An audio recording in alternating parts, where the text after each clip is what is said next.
Let's go. I know I'm gonna make mistakes in this life I live, but you never leave me. You forgive. I won't always get it right. It's alright, 'cause no matter what I do, I'm always loved by you. In the morning time, I'm gonna sing. God, you make me smile when you're doing your thing.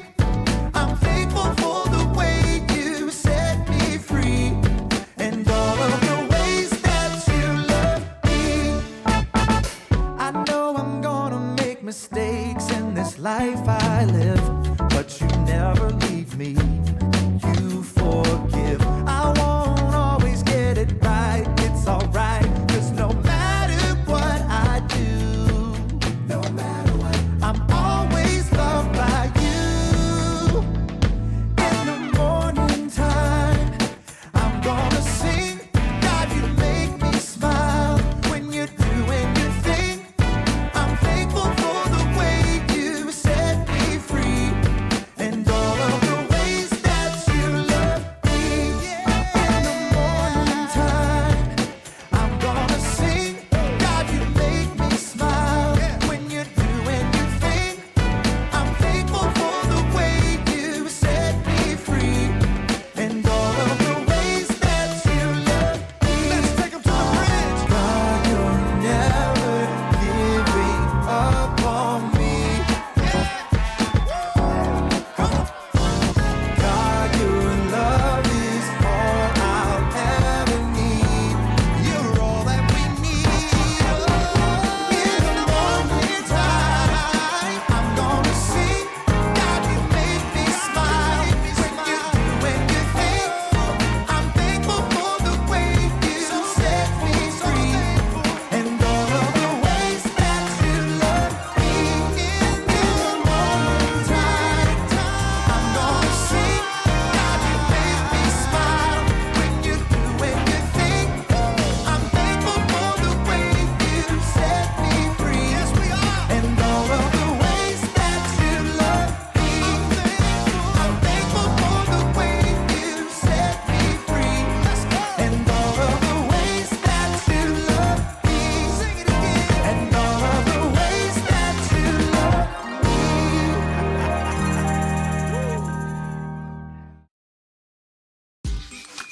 Hey, welcome to Story Lab.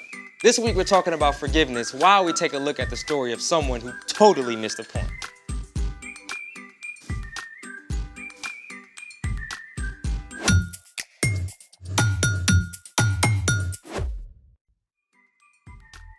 Hey everybody, I'm Carter. And I'm Zeke, We're talking about forgiveness. which is deciding that someone who has wronged you doesn't have to pay. So Zeke, have you tried out forgiveness lately? Yeah, I forgave my mom this morning for waking me up, You should thank her for that. but I don't like waking up. Hey, because your mom woke you up, you're here, and now we get to do all this cool stuff. I do like cool stuff. And it's your turn to figure out the cool stuff. Oh, yep. You did plan something, right? Yep. Right? Still waking up, okay?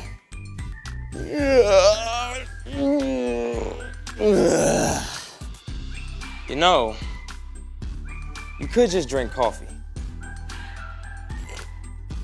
Oh, that's awful. Let's get a move on. Ooh, what's under here? It's the heavyweight challenge. Your mission, should you choose to accept it, is to pick up each item and then rank it from lightest to heaviest. That should be easy. Go for it. Okay, feathers.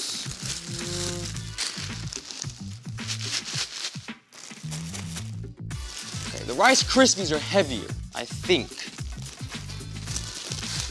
Yeah, unless you're trying to be sneaky and the feathers are actually heavier, right? Yeah. Okay, what's next? Oh, well, pennies, that's easy. That's gotta be one of the heaviest, right? So, oh, no. It should be the billiard balls.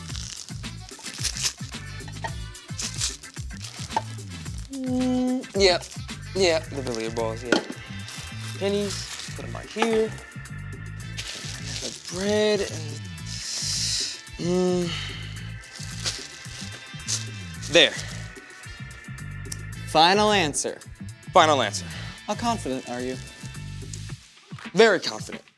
The bread and the towel were a little tricky, but I think I got the rest. Okay, now we weigh. Okay. I guess we can start with the feathers first.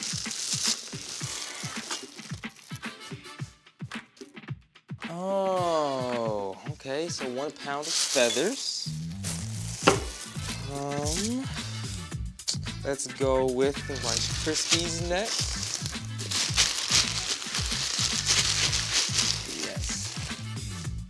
Wait, the feathers and the Rice Krispies are both 1 pound? I guess they were kind of close. Hold on. I have to see this. Oh, you totally got me. What? All this stuff is 1 pound, right? Even the billiard balls. Maybe. Okay. We're gonna see right now. That's what we're gonna do. 1 pound, Zeke. Let's try the pennies. The pennies can't be 1 pound. They can't be. 1 pound. Zeke, if the billiard balls are 1 pound,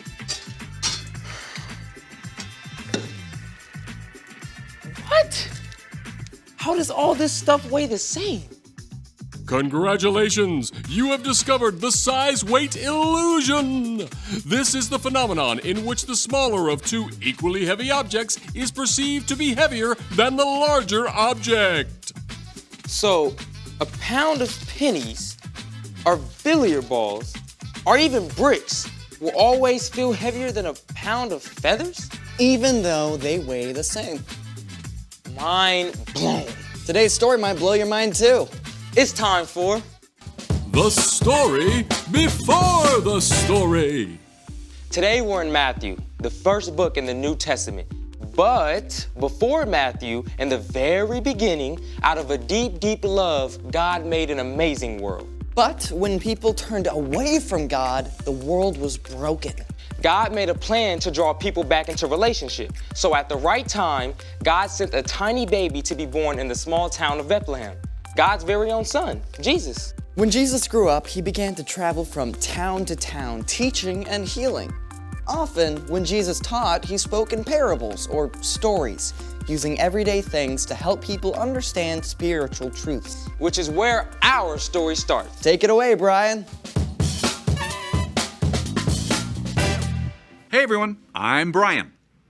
One day, Peter, one of Jesus' closest friends and followers, came up to him with a big question. Lord, how many times should I forgive my brother or sister who sins against me? Up to 7 times?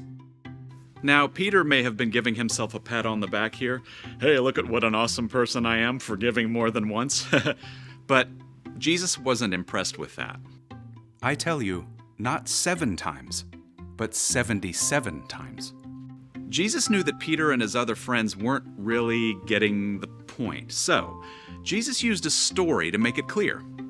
The kingdom of heaven is like a king who wanted to collect all the money his servants owed him.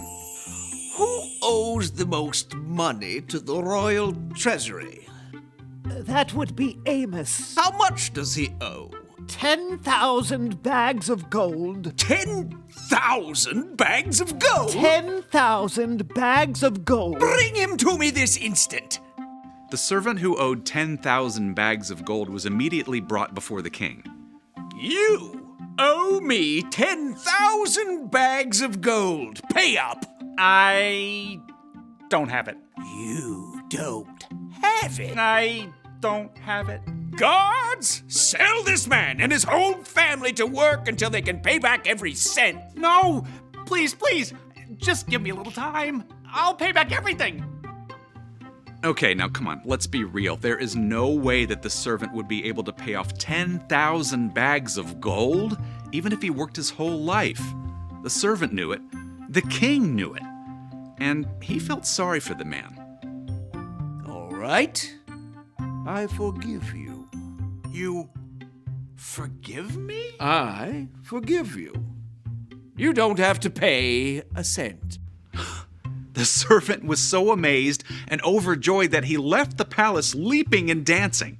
Minutes ago, it seemed he would never be free. Now, he didn't owe a single penny. He could go anywhere, do anything. Woo-hoo-hoo! Life is good. But even as this man celebrated, he saw another of the king's servants, a man who owed him 100 silver coins. The first servant stopped in his tracks.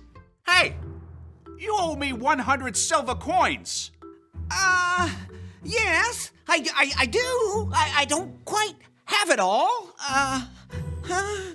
The first servant grabbed the second man by the throat and began to choke him. Pay back what you owe me. Give me time. I'll pay back everything. Now, the first servant just had a debt of 10,000 bags of gold wiped out completely. He could definitely overlook a few silver coins, right?